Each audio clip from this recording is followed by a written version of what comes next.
করবে, রক্তপাত করবে, এতগুলো বদনাম করছে। এরপরে কি বলে, ওয়ানাহনু নুসাব্বিহু বিহামদিকা ওয়া নুকদ্দিসু লাক।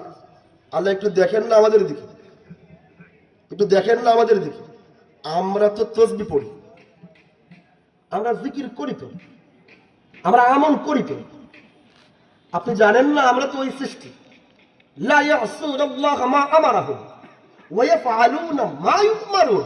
আল্লাহ, আমরা তো ওই সৃষ্টি, আমরা আপনার কোন একটা আদেশের সামান্য নড়চড় করি না। যা যেমনে বলেন, যতটুকু বলেন হুবহু তার তেমনি ততটুকু ওইভাবে করি। এর মানে আমরা তসবিহ করি, জিকির করি, আমল করি। কি বুঝাইলো? আল্লাহ মানুষের দরকার নাই, আমাগরি খলিফা আমনের নেতা বানান। আচ্ছা, আমি এটা লম্বা বলবো না, একটা সংক্ষেপে একটা উত্তর দেন তো। তারাইলের মানুষ এখানে আমার বাবার বয়সী এবং মঞ্চ আছে, এখানেও বেশ কয়েকজনকে দেখা যাচ্ছে। কেউ একজন কি এবং বেশিরভাগই মানে যেই বয়সী হন, আমাকে একটা প্রশ্নের উত্তর দেন। ছোট কাল থেকে দেখেছেন, আমিও দেখেছি, যখন কোনো গরু মরে যায়, মরা গরু খাওয়ার জন্য কুকুর আসে। একটা কুকুর যখন মরা গরু খাইতে আসে, এত বড় এক গরু, এক কুকুর জীবনেও খেতে পারবে না। এরপরেও যখন ওই কুকুরকে দেখে আরেকটা কুকুর আসে, তখন আগের কুকুর নতুন কুকুরকে খুব ইজ্জত সম্মান করে তার পাশে জায়গা দেখবে, তুইও খা আমিও খাই। জীবনে দেখছেন? আমি জীবনে দেখি। কি দেখছেন? জানে এত বড় গরু আমি খেতে পারবো না, আরেক কুত্তা আসছে, ওই কুত্তারে দৌড়ায়, ঘেউ ঘেউ করে। আরে ভাই, করে কি করে না? হ্যাঁ, বুঝেন বুঝেন। কিন্তু আমাকে বলেন তো, তারাইলের মানুষ, কিশোরগঞ্জের মানুষ, আপনি আপনার জীবনে কি কখনো দেখেছেন এক কুকুর তার খাবারে ভাত বসাইতে আরেক কুকুর আসছে বইলাম, ওই কুকুরকে কামড়াইতে কামড়াইতে মেরে ফেলছে? জীবনে দেখছেন? আমি জীবনে দেখি। হ্যাঁ হ্যাঁ, এক কুকুর আরেক কুকুরকে দৌড়াতে দেখেছি, ঘেউ ঘেউ করে তাড়িয়ে দিতে দেখেছি, কিন্তু তার খাবারে ভাগ বসানোর কারণে আরেক কুকুরকে কোন কুকুর জীবনও খুন করে না। এর মানে তার ক্ষমতায় এবং খাবারে ভাগ বসানোর অপরাধে কোন কুকুর আরেক কুকুরকে হত্যা করে না, তার স্বজাতির খুনে নিজে রাঙা হয় না। ফেরেশতা বলেছিল, আল্লাহ এদেরকে পাওয়ার দিয়েন না, ক্ষমতা দিয়েন না। এরা ক্ষমতা পেলে, এরা নেতা হলে 2 টাকার চেয়ারম্যানই 5 টাকার এমপিত্বের জন্য নিজের আপন ভাইয়ের গলায় ছুরি চালিয়ে দেবে। ফেরেশতা বলেছিল, এদেরকে খলিফা বানান না।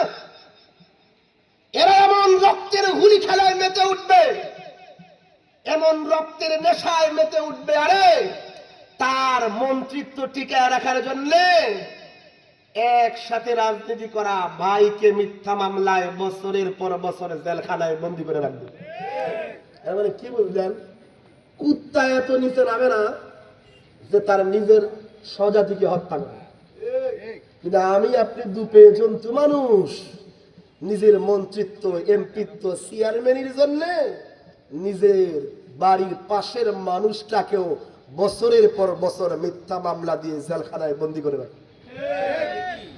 এর মানে ফেরেশতাদের যুক্তি দিয়েছিল আমাদেরকে না বানানোর জন্য, ভেটু দিয়া যে যুক্তি পেশ করেছিল, বলেন তো তারাইলের মানুষ, এই যুক্তি কি মিথ্যা ছিল, অসত্য ছিল, ভুল ছিল? 100-এ 100 সত্য ছিল, 100-তে 100 সত্য বলেছিল ফেরেশতা। আল্লাহ এদেরকে বানান না, ক্ষমতা দিয়েন না। এরা ক্ষমতার অপব্যবহার করবে, রক্তের হুলি খেলায় মেতে উঠবে, দাসের রাজত্ব কায়েম করবে। আমরা তসবিহ পড়ি, জিকির করেছে, বলেন তো শেষ জায়গায় চলে আসছে। ফেরেশতার যুক্তি সত্য হবার পরেও আল্লাহ কি ফেরেশতার পক্ষ নিয়েছিলেন না আমাদের? তার পক্ষ নিয়েছেন। আমি খুব সংক্ষেপে বলি, আল্লাহ বড় আজীব শব্দে ধমক দিয়ে জবাব দিয়েছিলেন। আল্লাহ বললেন, ক্বালা ইন্নী আ'লামু মা লা তা'লামুন। ফেরেশতা, আমি আল্লাহ যা জানি তোমরা তা জানো না। এর মানে আল্লাহ যেন বলতেছেন, এক আল্লাহর ওলির তর্জমা করতেছেন, তার ভাষায় বলতেছেন। আল্লাহ যেন বললেন, ফেরেশতা তুমি কি বলতেছো? তুমি তসবিহ পড়ো না, তুমি জিকির করো না, তুমি আমল করো না, তুমি ইবাদত করো, তুমি ইতাআত করো, তুমি আনুগত্য করো। আচ্ছা ফেরেশতা, তুমি যে ইবাদত করো এতে তোমার কামাল কি হবে, যোগ্যতার কি হবে? কারণ ফেরেশতা তুমি এমন এক সৃষ্টি, তোমার জন্ম হয়নি, তোমার খলক হয়েছে, তোমার জন্মের কোনো কষ্ট হয়নি, বাল্যকাল তোমার ছিল না, আচমকা বড় হয়ে গেছে। ফেরেশতা তুমি এমন এক সৃষ্টি, জীবনও ক্ষুধা লাগে না তোমার। যেহেতু ক্ষুধা লাগে না, তো 2 বেলার খাবার জুটাইতে তোমার তো তারাইল বাস স্ট্যান্ডে সারাদিন রিক্সার পেডেল মারতে হয় না। যেহেতু ক্ষুধা নাই, 2 বেলার খাবার জুটাইতে তোমার তো ফেরেশতা সারাদিন ইট ভাটায় ইট নিয়ে কাজ করতে হয় না। ফেরেশতা তোমার তো ঘুম নাই, যেহেতু ঘুম নাই তোমার ঘর লাগে না, বাড়ি লাগে না।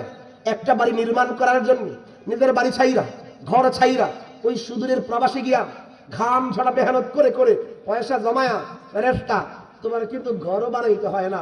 ফেরেশতা তোমার আম্মা নাই, খেদমত করতে হয় না, আব্বাও নাই, খেদমত করা লাগে না, সন্তানও নাই, সন্তানের স্কুল ফিস জুগাইতে, মাদ্রাসার ফিস জুগাইতে তোমার তো সারাদিন রোদ বৃষ্টি মাথায় নিয়া ওই ক্ষেত খামারে গিয়ে কাজ করতে হয় না। ফেরেশতা তোমার তো বউ নাই, হক আদায় করতে হয় না। এর মানে ফেরেশতা তোমার ঘুম নাই, ক্ষুধা নাই, ক্লান্তি নাই। এই জন্য যেহেতু ঘুম নাই সারা রাত তসবিহ পড়ো, যেহেতু ঘুম নাই সারাদিন ইবাদত করো, যেহেতু তোমার কোনো দায়িত্ব নাই, তুমি তো বেকার, বেকার থেকে ইবাদত করো, বেকার থেকে তসবিহ পড়ো, বেকার থেকে জিকির করো। বদনাম করতেছো কার? আমারই বান্দা, আমারই মানুষের, আমারই ইনসানের। ফেরেশতা তুমি কি জানো?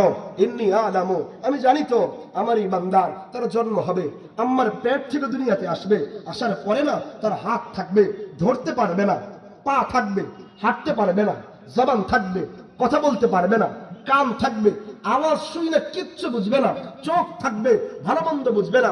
আমার বান্দা পুরো দুর্বল হয়ে জন্ম নেবে। এরপরে না আমার বান্দা ধীরে ধীরে বড় হতে থাকবে।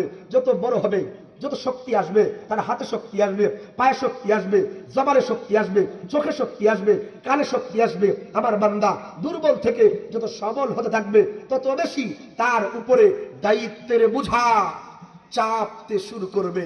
আমার বান্দার ক্ষুধা লাগবে, 2 বেলার খাবার জুটাইতে আমার হাজারো বান্দা সারাদিন রিক্সার পেডেল মেরে মেরে খাবার জুটানোর জন্য কাজ করবে।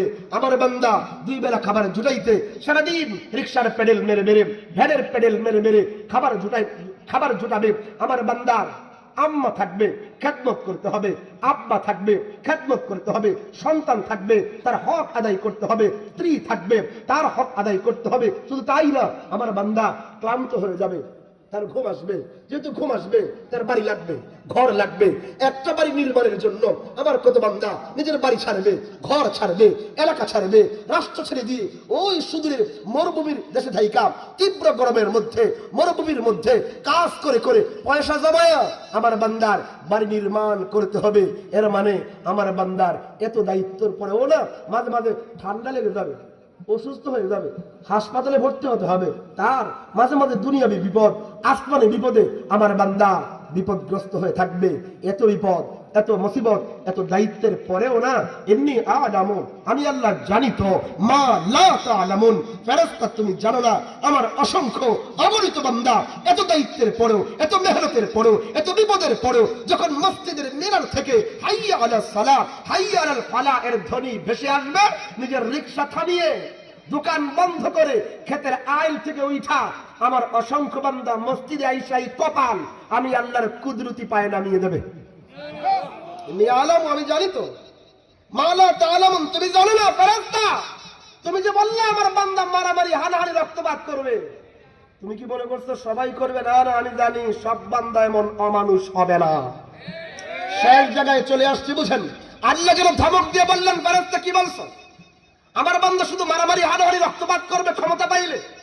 এর মানে ফেরেশতা তোমার নজর হলো ফেরাউনের দিকে, আর আমি আল্লাহর নজর তো নবী মূসার দিকে। ও ফেরেশতা তুমি যে বললাম আমার বান্দা মারামারি হানাহানি রক্তপাত করবে ক্ষমতা পেলে, এর মানে ফেরেশতা তোমার নজর হলো মানুষ নামের ওই নমরুদের দিকে, আর আমি আল্লাহর নজর তো হলো নবী ইব্রাহিমের দিকে। আল্লাহ যেন ফেরেশতাকে বললেন, ফেরেশতা আমার বান্দা শুধু মারামারি হানাহানি রক্তপাতই করবে, এর মানে তোমার নজর হলো আমার বান্দা আবু জেহেলের দিকে, আর আমি আল্লাহর নজর হলো আবু বকরের দিকে। ফেরেশতা তুমি যে বললে আমার বান্দা ক্ষমতা পেলে মারামারি হানাহানি রক্তপাত করবে, এর মানে ফেরেশতা তোমার নজর হলো স্বৈর শাসকের দিকে, আর আমি আল্লাহর নজর হলো ওই স্বৈর শাসকের রক্ত চক্ষুকে উপেক্ষা করে তার বুলেটে মানুষের মানুষের অধিকারকে রক্ষার জন্য বুকটান করে দাঁড়িয়ে যাওয়া আবু সাইদ মুগ্ধের দিকে আল্লাহ যেন বললেন, ফেরেশতা আমার বান্দা খালি ক্ষমতা পাইলেই মারামারি হানাহানি করবে না, আমার অসংখ্য অগণিত বান্দা ক্ষমতা পাওয়ার পরে না চেয়ারম্যান সাহেব এরপরেও ত্রাণের বস্তা মাথায় নিয়ে নিয়ে করোনার সময় যখন সবাই হাতে পায়ে মুজা পইরা বসে থাকবে, আমার এমন বান্দা থাকবে যে ক্ষমতা পাওয়ার পরে মাথায় ত্রাণ নিয়ে নিয়ে মানুষের বাড়িতে বাড়িতে পৌঁছে দেবে। আমি মনে হয় আফগানিস্তান আর আফ্রিকার জঙ্গলের কথা বলতেছি না? হ্যাঁ, এরকম চেয়ারম্যান কি আমাদের বাংলাদেশ পায় নাই? পায় নাই? আল্লাহ ধমক দিয়ে বলছিলেন, ক্ষমতা পাইলেই সবাই অমানুষ কাউয়া কাদের হয়ে যায় না। এর উল্টাও আছে। কি শিখলাম? দুনিয়ার জমিনে আল্লাহ আমাদের পক্ষ নিয়ে আমাদেরকে বানিয়েছেন। প্রশ্ন হলো, আমরা কার পক্ষে? আমারে বলেন তো, আল্লাহ কার পক্ষ নিয়েছিলেন, ফেরেশতার না আমাদের? ফেরেশতার যুক্তি সঠিক ছিল, সত্য ছিল, 100% ঠিক। এরপরে আল্লাহ কি ফেরেশতার পক্ষ নিয়েছিলেন না আমাদের? বলেন বলেন কার? ওলামায়ে কেরাম আছেন, ওলামায়ে কেরাম সবাই আলেম ওলামা বেশিরভাগ। বলেন তো আমরা কার পক্ষে? আল্লাহ তো আমাদের পক্ষে 100%। প্রশ্ন হলো, আমরা কার পক্ষে? সবাই কয় না কার পক্ষে? গত 53 বছর ধরে কার পক্ষে ছিলেন?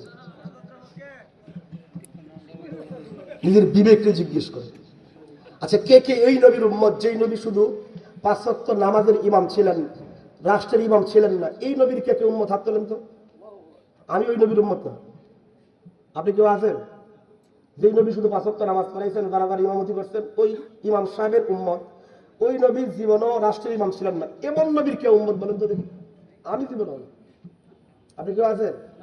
আমি বুক টান করে বলি, আমি ওই নবীর উম্মত যেই নবী আজান হয়ে গেলে মসজিদ ইমামতি করেছেন, মসজিদ থেকে বের হয়ে রাষ্ট্রের ইমামতি করেছেন। আমি সেই নবীর উম্মত। আমি সেই নবীর উম্মত। স্বাধীনতার 53 বছর পেরিয়ে গেছে। এই দেশের সংবিধান এবং এই দেশের কথিত 92% মুসলমান বিভাজন করে রেখেছে, ডিভাইডেশন করে রেখেছে। কি হুজুর, আপনার দায়িত্ব মসজিদের ইমামতি, আপনার দায়িত্ব আমার বাপ মারা গেলে তার ইমামতি, রাষ্ট্রের দায়িত্ব হলো আমাদের মতো চোর বাটপারদের হাতে। এই 53 বছর পরে আমরা সময়ের ব্যক্তির পালা বদল দেখেছি। যারা রাষ্ট্রের ইমাম সাহেব ছিলেন, কিন্তু এক একজন এক একজনের চেয়ে বড় বড় চোর ছিলেন। মানি না মানি, বাস্তবতা তাই। আমাদেরকে কি দিয়েছে 53 বছরে? আমাদেরকে কি দিয়েছে 53 বছরে? আমাদেরকে দিয়েছে এক একজনের জনগণের পয়সায়, জনগণের টাকায় মালয়েশিয়ায় সেকেন্ড হোম, আর বেগম পাড়ার, কানাডার বেগম পাড়ায় বড় বড় বিল্ডিং। আর আমাদের দেশের এক একটা নির্যাতনের সেল ছাড়া এই দেশের ক্ষমতার পালাবদল হয়েছে, জনগণের ভাগ্যের পালাবদল হয় নাই। এবার দীপ্ত শপথ নেবার সময় আসছে। নবীন আলেমদেরকে বলবো, নবীন আলেমদেরকে বলবো, সময় অনেক পেরিয়ে গেছে, সময় অনেক পেরিয়ে গেছে। সাধারণ মানুষ যারা আছেন তাদেরকে বলি যে আপনি আপনার আখিরাত যার উপরে জিম্মাদারি দিয়ে নির্বিঘ্নে তার পেছনে নামাজ পড়েছেন, নির্বিঘ্নে তার সামনে আল্লাহু আকবার বলে ইক্তেদা করেছেন, যে আলেম তার হাতে আমার আখিরাত জিম্মাদারি, তিনি সহিভাবে নামাজ পড়বেন, দুর্নীতি করবেন না, সঠিকভাবে রুকু করবেন, ধোঁকা দিবেন না, সঠিকভাবে তিনি সেজদা দিবেন, বাটপারি করবেন না। আখিরাত যার কাছে নির্ভরযোগ্য মনে করলেন, কেন আপনার 2 টাকার মেম্বারি, চেয়ারম্যানি, এমপিত্ব আর প্রধানমন্ত্রিত্ব, দুনিয়ার এই সামান্য সময়ের ইমামতির জিম্মাদারি আলেমদেরকে যোগ্য মনে করেন না? কারণ কি? আখিরাত যার উপরে আপনি নির্ভর করে রাখলেন, ইমামের নামাজ ঠিক করলে আপনার নামাজ ঠিক হয়। ইমাম ওযু ছাড়া নামাজ পড়লে কি আপনার নামাজ হবে? নির্বিঘ্নে নিশ্চিন্ত মনে আখিরাতকে আপনি তার কাছে জিম্মাদারি দিয়ে দিলেন। হুজুর ধোঁকা দিবে না, বাটপারি করবে না। আমি আল্লাহর উপরে ভরসা করে বলি, যদি আপনার 5 ওয়াক্ত নামাজ যে ইমাম গাদ্দারি, ধোঁকাবাজি, প্রতারণা ছাড়া সহিভাবে আদায় করিয়ে সহি বানিয়ে দিতে পারে, তার কাছে মেম্বারি, চেয়ারম্যানি, এমপিত্বের জিম্মাদারি দিয়ে দেখেন, তিনিও আল্লাহর উপরে ভরসা করে বলি সহিভাবে গাদ্দারি, ধোঁকাবাজি, বাটপারি ছাড়া তিনি সেই জিম্মাদারিও পালন করতে পারেন। আমি এই উদাত্ত আহ্বান রাখছি নবীন আলেমদের কাছে, অনেক দিন হয়ে গেছে, অনেক শোষিত আমরা হয়েছি। এবার আল্লাহর খেলাফতের দায়িত্ব পালনের জন্য আমাদেরকে ঐক্যবদ্ধভাবে সুদৃঢ় পায়ে দাঁড়াতে হবে। রাজি আছেন তো ইনশাআল্লাহ? আমরা শোষিত থাকতে চাই না। আমরা দেখাতে চাই আমাদের নবী শুধু বিবি তালাকের মাসআলা শেখান নাই, রাষ্ট্র পরিচালনার পদ্ধতিও শিখিয়েছেন। এই জন্য আপনাদের কাছে উদাত্ত আহ্বান রাখি, এদের বার এমন বাড়া বেড়ে গেছে, এমন বাড়া বেড়ে গেছে, আমাদেরকে কথায় কথায় বলে হুজুর মসজিদে রাজনীতি করবেন না। মনে হয় রাজনীতি হচ্ছে এদের বাপদাদার পৈতৃক সম্পদ। এই দেশের এক একজন নেতা ক্ষমতার পালা বদলে এরা কয় চেয়ারম্যান এমপিরা এমন এমন ঝাড়ি দেয়, মনে হচ্ছে হে যে বিভিন্ন ভাতা দিচ্ছে, মনে হয় বাপের টাকায় দিচ্ছে। দেখেন নিজের অধিকার নিজে শিখেন। এই দেশের জনগণের টাকায় মন্ত্রী চলে, এমপি চলে, মেম্বার চলে, চেয়ারম্যান চলে, প্রধানমন্ত্রী চলে। এই দেশের রাষ্ট্রযন্ত্রের প্রত্যেকটা রাষ্ট্রীয় অফিসার কর্মচারী আমার আপনার ট্যাক্স ভ্যাট মূসকের টাকায় চলে। এই দেশের জনগণ রাষ্ট্রের টাকায় চলে না। কেন হুজুর? আমি তো রাষ্ট্রের 1 টাকাও ট্যাক্স দিই না। কে বুঝছে আপনি ট্যাক্স দেন না? এই দেশের যে ভিক্ষুক আছে, ফকির, সারাদিন মানুষের কাছে হাত পাইতা 2 টাকা 5 টাকা ভিক্ষা করে। এই ভিক্ষুক যখন সন্ধ্যাবেলায় তারাইল বাজারে আইসা গোসল করার জন্য 20 টাকা দিয়ে একটা সাবান কিনে, সাবানের প্যাকেটে লেখা থাকে শর্ত প্রযোজ্য। দেখেন নাই হোয়াট ইজ শর্ত প্রযোজ্য? কারে বুঝে নাই? এই সাবানটা প্যাকেজিং এর সময় রাষ্ট্রপক্ষ থেকে নির্ধারিত ভ্যাট আছে, সেই ভ্যাটটা দিয়া, এর মানে কথার কথা সাবানটার দাম ছিল 15 টাকা, রাখা হচ্ছে 20 টাকা। কয় কেন? 5 টাকা সরকারকে চান্দা দেওয়া হয়েছে। এমন বুঝাইতে পারতেছি না। এর মানে কি ভাই? আমার নামে দোকানে পণ্য আসার আগেই আমার নামে সরকারি ফান্ডে চাঁদা জমা হয়ে গেছে। এর মানে এই দেশের রাস্তার ভিক্ষুক যে মানুষের কাছ থেকে হাত পাইতে ভিক্ষা করে, হেও তো রাষ্ট্রকে চাঁদা দেয়। আপনি 3 টাকা দামের শ্যাম্পু কিনেছেন, শ্যাম্পুর প্যাকেটে লেখা শর্ত প্রযোজ্য, ভ্যাট প্রযোজ্য। মোবাইলে রিচার্জ করেছেন, রিচার্জে লেখা আছে শর্ত প্রযোজ্য। এই দেশের খেটে খাওয়া মানুষ মোবাইল রিচার্জ করে সরকারকে চাঁদা দেয়। খেটে খাওয়া মানুষ সেই ব্যক্তি বাজার থেকে পণ্য কেনে, সরকারকে চাঁদা দেয়, ভ্যাট দেয়, মূসক দেয়, শুল্ক দেয়। সেই টাকায় মন্ত্রীদের গাড়ির পেট্রোল চলে। এর মানে আমার আপনার টাকায় চেয়ারম্যানের মাসের ভাতা দেওয়া হয়। চেয়ারম্যানের টাকায় জনগণ চলে না, জনগণ চলে না, তা আমাদের টাকায় চলে। কিশোরগঞ্জের মানুষের বিবেকের কাছে প্রশ্ন রেখে যায়, সময় আসছে কড়াই গন্ডায় হিসাব নেবার। আমাদের ঘাম ঝরা মেহনতের টাকা যাদের কাছে দেওয়া হচ্ছে, তারা ক্ষমতা পেলেই বেগম পাড়ায় বিল্ডিং করে, সংযুক্ত আরব আমিরাতে বিল্ডিং এর পর বিল্ডিং ক্রয় করে, তাদেরকে এই চুরি চামারি ডাকাতি করতে আর দেওয়া যায় না। হিসাব নেওয়ার জন্য একটা উদাহরণ দিয়ে আমার কথা শেষ করছি। আরো 2-3 বছর আগে যখন আমাদের একাধিক চেয়ারম্যান, আলহামদুলিল্লাহ এখন আলেম ওলামা আছেন, তো মাওলানা মুফতি হেদায়েতুল্লাহ খান আজাদি ভাই এবং মাওলানা ওই যে আমাদের কৃষ্ণচূড়ার চেয়ারম্যান মাওলানা আমজাদুল্লাহ শাহ, আমি ওদের দুজনকে ফোন দিয়েছিলাম। আচ্ছা ভাই, আমাকে একটা কথা বলেন তো, একটা চেয়ারম্যান চুরি চামারি, দুর্নীতি, 2 নম্বরি বাটপারি করা ছাড়া মাসিক সে কত টাকা রাষ্ট্রীয় ভাতা পায়? আমার কইলো ভাই কি বলবো, সত্য কথা, একটা চেয়ারম্যান যদি 2 নম্বরই না করে, বাটপারি না করে, তাহলে রাষ্ট্রীয় ভাতা হচ্ছে 10,000 টাকা। কয় টাকা? মনে রাখেন, মুখস্থ করেন, কয় টাকা? আচ্ছা, তো চেয়ারম্যানের মেয়াদ 5 বছর। এর মানে এই লোকটা 2 নম্বরই ছাড়া চেয়ারম্যান থাকলে 5 বছরে পাবে মাত্র 6 লাখ। কয় লাখ?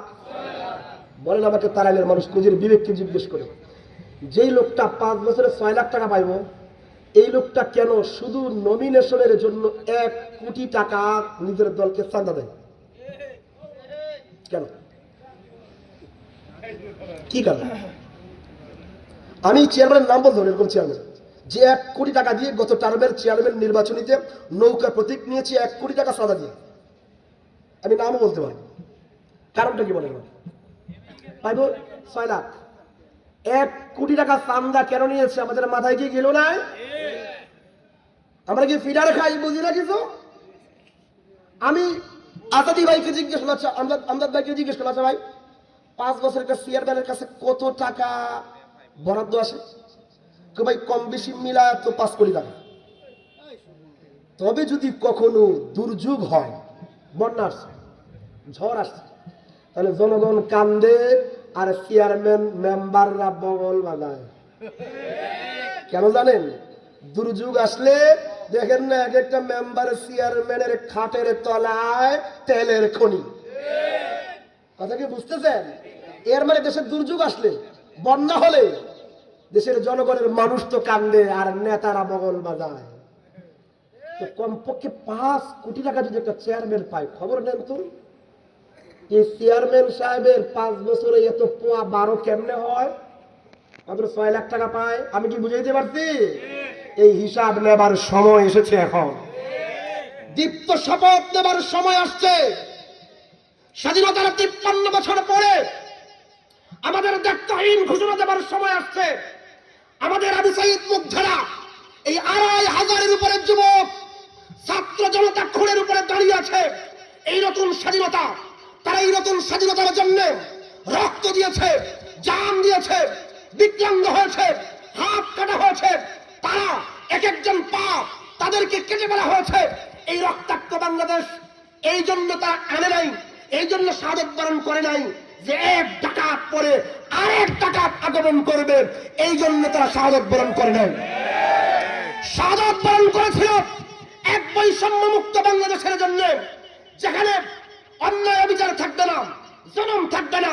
আল্লাহর কসম করে বলি, আল্লাহে বিল্লাহে তাল্লাহে, এই দেশে প্রকৃত বৈষম্য মুক্ত বাংলাদেশ গড়তে হলে একমাত্র ইসলামী খেলাফত ছাড়া দ্বিতীয় কোনো গত্যান্তর নাই। কারণ কোরআন একমাত্র বৈষম্য মুক্ত প্রকৃত সংবিধান। এই জন্য উদাত্ত আহ্বান দেখে শেষ করছি, আমাদেরকে নতুন করে ভাবতে হবে, স্বপ্ন দেখতে হবে। আমরা আর শোষিত থাকতে চাই না, আমরা আল্লাহর খেলাফতের দায়িত্ব পালন করতে চাই। রাজি আছেন ইনশাআল্লাহ? আল্লাহ তাআলা তৌফিক দান করেন। ওয়া আখিরু দাওয়ানা আলহামদুলিল্লাহি রাব্বিল আলামিন।